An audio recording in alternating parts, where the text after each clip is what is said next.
मंत्रिमंडल के मेरे सहयोगी शिवराज सिंह चौहान जी, MS स्वामीनाथन रिसर्च फाउंडेशन की चेयरपर्सन डॉक्टर सौम्या स्वामीनाथन जी, नीति आयोग के सदस्य डॉक्टर रमेश चंद जी, देख रहा हूं स्वामीनाथन जी के परिवार के भी सभी जन यहाँ मौजूद है, तो उनको भी प्रणाम करता हूं। सभी साइंटिस्ट, अन्य महानुभाव, देवी और सज्जनों, कुछ व्यक्तित्व तो ऐसे होते हैं जिनका योगदान किसी एक कालखंड तक सीमित नहीं रहता, किसी एक भूभाग तक सीमित नहीं रहता। प्रोफेसर MS स्वामीनाथन ऐसे ही महान वैज्ञानिक थे, मां भारती के सपूत। उन्होंने विज्ञान को जन सेवा का माध्यम बनाया, देश की खाद्य सुरक्षा को, सिक्योरिटी को उन्होंने अपने जीवन का ध्येय बना लिया। उन्होंने वो चेतना जागृत की जो आने वाली कई सदियों तक भारत की नीतियों और प्राथमिकताओं को दिशा देती रहेगी। मैं आप सभी को स्वामीनाथन जन्म शताब्दी समारोह की शुभकामनाएं देता हूं। साथियों, आज 7 अगस्त नेशनल हैंडलूम डे भी है। पिछले 10 सालों में हैंडलूम सेक्टर को देश भर में नई पहचान और ताकत मिली है। मैं आप सभी को हैंडलूम सेक्टर से जुड़े लोगों को राष्ट्रीय हथकरघा दिवस की बधाई देता हूं। साथियों, डॉक्टर स्वामीनाथन के साथ मेरा जुड़ाव कई वर्षों पुराना था। गुजरात की पहले की स्थितियां बहुत लोगों को पता है। पहले वहां सूखे और चक्रवात की वजह से कृषि पर काफी संकट रहता था। कच्छ का रेगिस्तान बढ़ता चला जा रहा था। जब मैं मुख्यमंत्री था, उसी दौरान हमने सॉइल हेल्थ कार्ड योजना पर काम शुरू किया। मुझे याद है, प्रोफेसर स्वामीनाथन ने उसमें बहुत ज्यादा इंटरेस्ट दिखाया। उन्होंने खुले दिल से हमें सुझाव दिया, हमारा मार्गदर्शन किया। उनके योगदान से इस पहल को जबरदस्त सफलता भी मिली। करीब 20 साल हुए जब मैं तमिलनाडु में उनके रिसर्च फाउंडेशन के सेंटर पर गया था। साल 2017 में मुझे उनकी लिखी किताब best for a world without hunger उसको रिलीज करने का मौका मिला। साल 2018 में जब वाराणसी में इंटरनेशनल राइस रिसर्च इंस्टीट्यूट के रीजनल सेंटर का उद्घाटन हुआ, तो भी उनका मार्गदर्शन हमें मिला। उनसे हुई हर मुलाकात मेरे लिए एक लर्निंग एक्सपीरियंस होती थी। उन्होंने एक बार कहा था, science is not just about discovery but delivery. और उन्होंने इसे अपने कार्यों से सिद्ध किया। केवल रिसर्च नहीं करते थे, बल्कि खेती के तौर तरीके बदलने के लिए किसानों को प्रेरित भी करते थे। आज भी भारत के एग्रीकल्चर सेक्टर में उनकी अप्रोच, उनके विचार हर तरफ नजर आते हैं। वो सही मायने में मां भारती के रत्न थे। मैं इसे अपना सौभाग्य मानता हूं कि डॉक्टर स्वामीनाथन को हमारी सरकार में भारत रत्न से सम्मानित करने का सौभाग्य मिला। साथियों, डॉक्टर स्वामीनाथन ने भारत को खाद्यान्न में आत्मनिर्भर बनाने का अभियान चलाया, लेकिन उनकी पहचान हरित क्रांति से भी आगे बढ़कर थी। खेती में केमिकल के बढ़ते प्रयोग और मोनोकल्चर फार्मिंग के खतरों से किसानों को लगातार जागरूक करते रहे। यानी एक तरफ वो ग्रेन प्रोडक्शन बढ़ाने का प्रयास कर रहे थे और साथ ही उन्हें एनवायरमेंट की, धरती मां की भी चिंता थी। दोनों के बीच संतुलन साधने और चुनौतियों का समाधान करने के लिए उन्होंने एवर ग्रीन रिवॉल्यूशन का कंसेप्ट दिया। उन्होंने बायो विलेज का कंसेप्ट दिया, जिसके जरिए गांव के लोगों और किसानों का सशक्तिकरण हो सकता है। उन्होंने कम्युनिटी सीड बैंक और अपॉर्चुनिटी क्रॉप्स जैसे आइडियाज को बढ़ावा दिया। साथियों, डॉक्टर स्वामीनाथन मानते थे कि क्लाइमेट चेंज और न्यूट्रिशन की चुनौती का हल उन्हीं फसलों में छुपा है जिन्हें हमने भुला दिया है। ड्राउट टॉलरेंस और सॉल्ट टॉलरेंस पर उनका फोकस था। उन्होंने मिलेट्स, श्री अन्न पर उस समय काम किया जब मिलेट्स को कोई पूछता नहीं था। डॉक्टर स्वामीनाथन ने वर्षों पहले यह सुझाव दिया था कि मैंग्रोव की जेनेटिक क्वालिटी को धान में ट्रांसफर किया जाना चाहिए। इससे फसलें भी जलवायु के अनुकूल बनेगी। आज जब हम क्लाइमेट एडेप्शन की बात करते हैं तो महसूस होता है वो कितना आगे की सोचते थे। साथियों, आज दुनिया भर में बायोडायवर्सिटी को लेकर चर्चा होती है।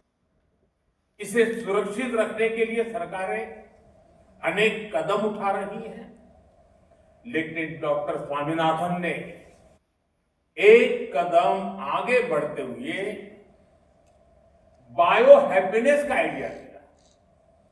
आज हम यहां इसी आइडिया को सेलिब्रेट कर रहे हैं। डॉक्टर स्वामीनाथन कहते थे कि बायोडायवर्सिटी की ताकत से हम स्थानीय लोगों के जीवन में बहुत बड़ा बदलाव ला सकते हैं। लोकल रिसोर्सेज के इस्तेमाल से लोगों के लिए आजीविका के नए साधन बना सकते हैं। और जैसा उनका व्यक्तित्व था, अपने आइडियाज को वो जमीन पर उतारने में माहिर थे। अपने रिसर्च फाउंडेशन के द्वारा उन्होंने नई खोजों का लाभ किसानों तक पहुंचाने का निरंतर प्रयास किया। हमारे छोटे किसान, हमारे मछुआरे भाई बहन, हमारे ट्राइबल कम्युनिटी, इन सबको उनके प्रयासों से बहुत लाभ हुआ है। साथियों, आज मुझे इस बात की विशेष खुशी है कि प्रोफेसर स्वामीनाथन की विरासत को सम्मान देने के लिए MS Swaminathan award for food and peace शुरू हुआ है। ये इंटरनेशनल अवार्ड विकासशील देशों के उन व्यक्तियों को दिया जाएगा जिन्होंने फूड सिक्योरिटी की दिशा में बड़ा काम किया है। फूड एंड पीस, भोजन और शांति का रिश्ता जितना दार्शनिक है उतना ही प्रैक्टिकल भी है। हमारे यहां उपनिषदों में कहा गया है, अन्नम न निंद्या तद व्रतम, प्राणो वा अन्नम शरीरम अन्नादम, प्राणे शरीरम प्रतिष्ठितम। अर्थात हमें अन्न की, अनाज की अवहेलना या उपेक्षा नहीं करनी चाहिए। प्राण अर्थात जीवन अन्न ही है। इसलिए साथियों, अगर अन्न का संकट पैदा होता है तो जीवन का संकट पैदा होता है, और जब हजारों लाखों लोग के जीवन का संकट बढ़ता है तो वैश्विक अशांति भी स्वाभाविक है। इसलिए MS Swaminathan award for food and peace बहुत ही अहम है। मैं यह पहला अवार्ड पाने वाले नाइजीरिया के टैलेंटेड साइंटिस्ट प्रोफेसर आडेनले, उनको बहुत बहुत बधाई देता हूं। साथियों, आज भारतीय कृषि जिस ऊंचाई पर है वो देखकर डॉक्टर स्वामीनाथन जहां भी होंगे उन्हें गर्व होता होगा। आज भारत दूध, दाल और जूट के प्रोडक्शन में नंबर 1 है। आज भारत चावल, गेहूं, कपास, फल और सब्जी के उत्पादन में नंबर 2 पर है। आज भारत दुनिया का दूसरा सबसे बड़ा फिश प्रोड्यूसर भी है। पिछले साल भारत ने अब तक का सबसे ज्यादा फूड ग्रेन प्रोडक्शन किया है। ऑयल सीड्स में भी हम रिकॉर्ड बना रहे हैं। सोयाबीन, सरसों, मूंगफली सभी का उत्पादन रिकॉर्ड स्तर पर बढ़ा है। साथियों, हमारे लिए अपने किसानों का हित सर्वोच्च प्राथमिकता है।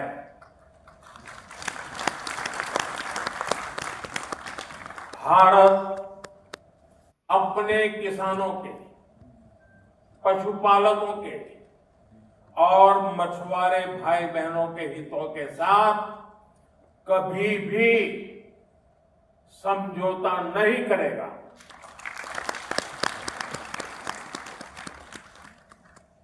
और मैं जानता हूं व्यक्तिगत रूप से मुझे बहुत बड़ी कीमत चुकानी पड़ेगी, लेकिन मैं इसके लिए तैयार हूं। मेरे देश के किसानों के लिए, मेरे देश के मछुआरों के लिए, मेरे देश के पशुपालकों के लिए आज भारत तैयार है।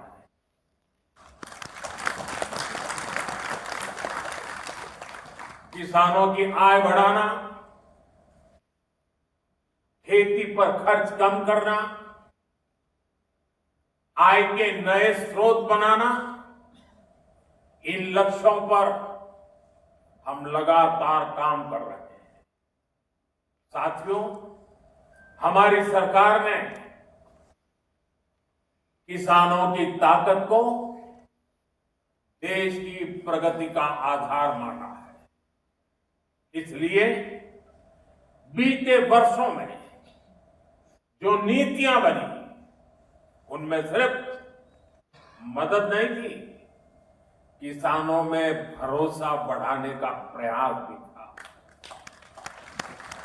पीएम किसान सम्मान निधि से मिलने वाली सीधी सहायता ने छोटे किसानों को आत्मबल दिया है। पीएम फसल बीमा योजना ने किसानों को जोखिम से सुरक्षा दी है। सिंचाई से जुड़ी समस्याओं को पीएम कृषि सिंचाई योजना के माध्यम से दूर किया गया है।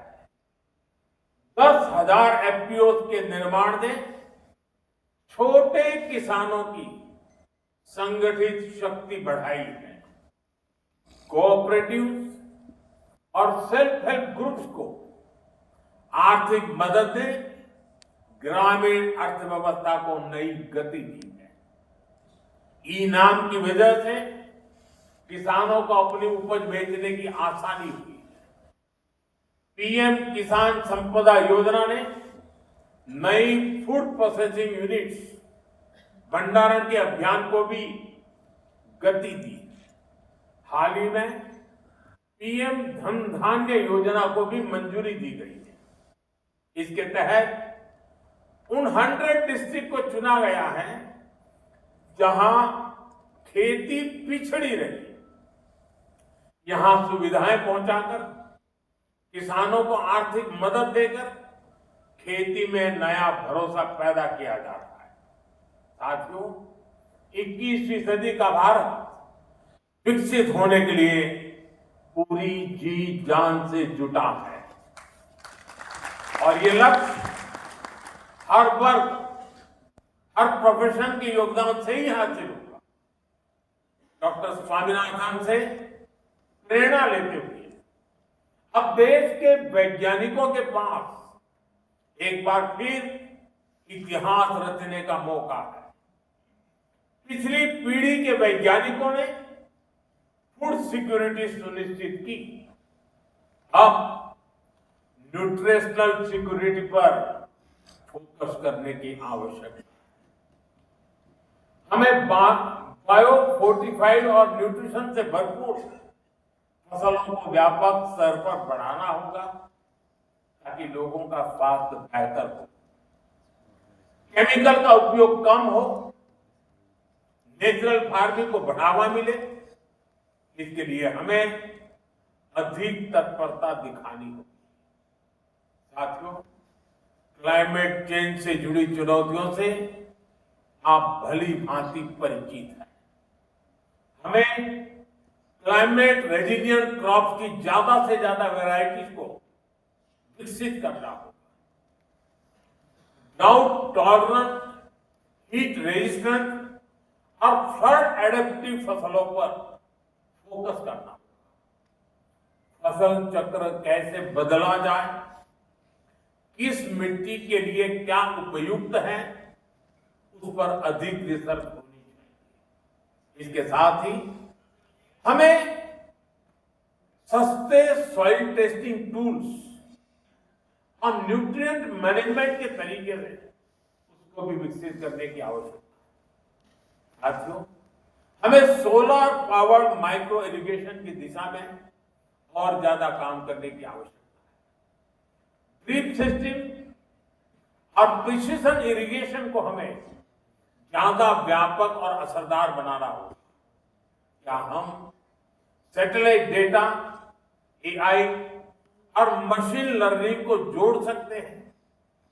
क्या हम ऐसा सिस्टम बना सकते हैं जो उपज का पूर्वानुमान दे सके, कीटों की निगरानी कर सके और बुआई के लिए गाइड कर सके? क्या हर जिले में ऐसा real time decision support system पहुंचाया जा सकता है?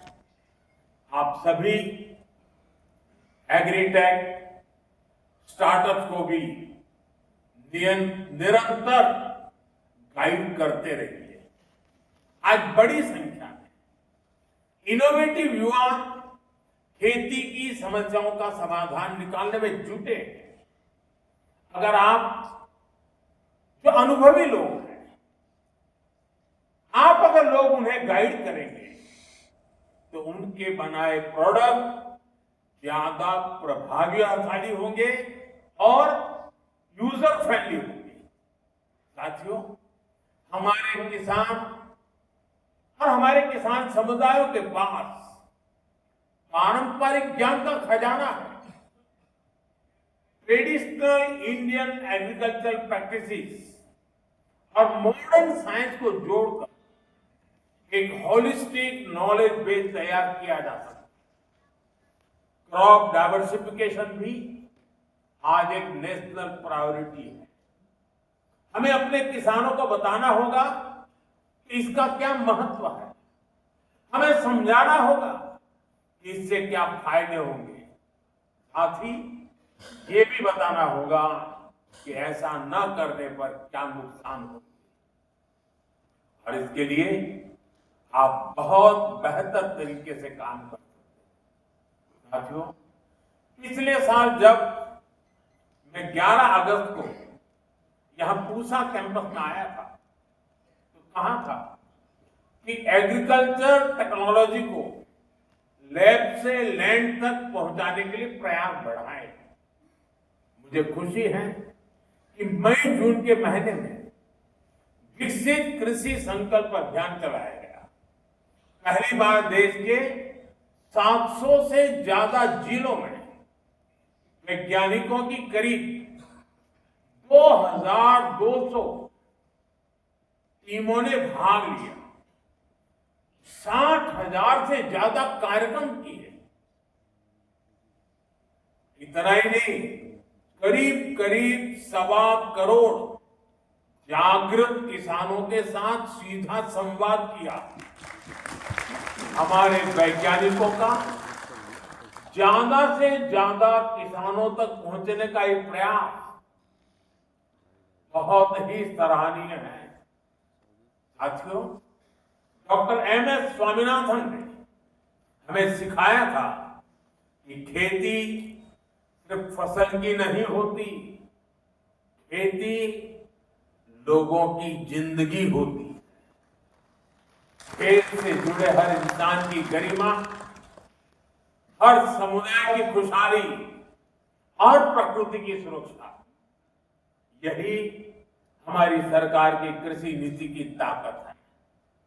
हमें विज्ञान और समाज को एक धागे में जोड़ना, छोटे किसान के हितों को सर्वोपरि रखना है और खेतों में काम करने वाली महिलाओं को सशक्त करना है, एम्पावर करना है।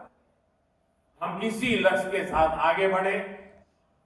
डॉक्टर स्वामीनाथन की प्रेरणा हम सभी के साथ है। मैं एक बार फिर आप सभी को इस समारोह की बहुत बहुत बधाई देता हूं। बहुत बहुत धन्यवाद।